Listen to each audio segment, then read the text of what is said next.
सुप्रभात विद्यार्थियों। आज हम अपनी हिंदी पाठ्य पुस्तिका का पाठ नंबर 6 प्रकृति संदेश नामक कविता का अध्ययन करेंगे। इसमें प्रकृति ने हम मनुष्य को बहुत सबसे ज़्यादा समझदार बनाया है। प्रकृति ने ही पर्वत, सागर, पृथ्वी, आकाश बनाए हैं। इससे हम बहुत कुछ सीख सकते हैं। यानी प्रकृति की छोटी छोटी चीज़ों से हम बहुत सारी चीज़ें सीखते हैं। यानी प्रकृति हमारी सबसे बड़ी शिक्षक है। तो आओ कविता का अध्ययन करें।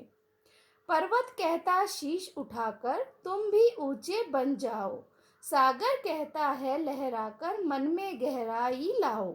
पर्वत मीन्स पहाड़, शीश का मतलब होता है बेटा सिर। पर्वत अपना सर उठा के कहता है कि तुम हे मानव तुम भी मेरे जैसे ऊंचे बनो, अर्थात तुम अपने अच्छे कर्मों से महान बनो। वह हमें महान बनने की प्रेरणा देता है। सागर कहता है लहराकर मन में गहराई लाओ। और सागर मतलब होता है समुद्र। समुद्र अपनी लहरों से लहराकर कहता है कि जिस तरह मेरे अंदर जितनी गहराई है, आप भी हे मानव आप भी अपने मन में गहराई लाओ।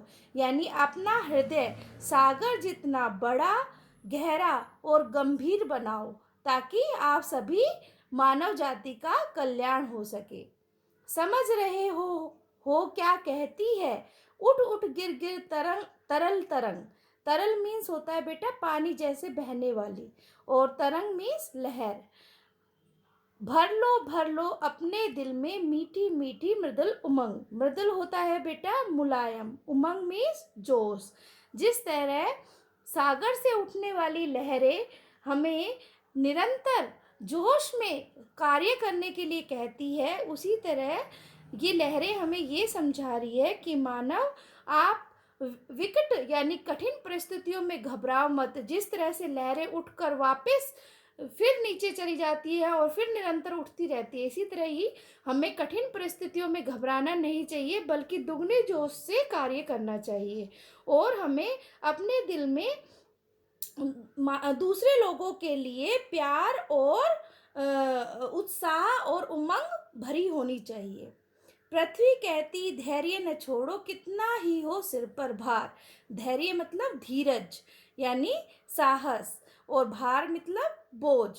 पृथ्वी हमें कहती है कि हमें कभी भी कठिन परिस्थितियों में भी अपना धैर्य साहस नहीं छोड़ना चाहिए, चाहे हम पर कितनी ही बड़ी मुसीबत यानी भार आ जाए।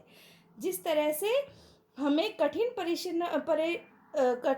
परिस्थितियों में भी, कठिनाइयों में भी बिना डरे उनका सामना करना चाहिए और अपने आप को सहनशील बनाना चाहिए ताकि हम दूसरे लोगों की मदद कर सकें।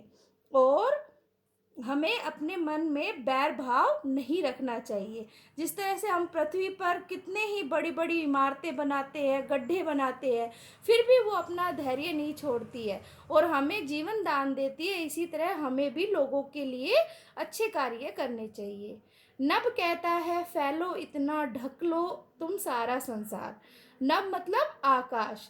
आकाश ये कहता है कि तुम इतना फैलो यानी तुम इतने बड़े बनो कि तुम अब पूरे संसार को ढक सको। यानी तुम अब सफलता की इतनी ऊंचाइयां छू लो कि सारा संसार तुम्हें जान सके, और तुम्हारे अच्छे कर्म की वजह से तुम सारे संसार का कल्याण कर सको। ठीक है बेटा, तो ये सारी प्रकृति की चीजें हमें कुछ ना कुछ सिखाती है और हमें भी इससे शिक्षा लेनी चाहिए और मानव कल्याण के लिए कार्य करना चाहिए। तो इस कविता से यह शिक्षा मिलती है कि प्रकृति हमारी सबसे बड़ी शिक्षक है। प्रस्तुत कविता सोहनलाल द्विवेदी द्वारा लिखी गई है। तो बच्चों आप सभी इस कविता को पढ़ेंगे और इसके शब्दार्थ लिखेंगे व याद करेंगे। धन्यवाद।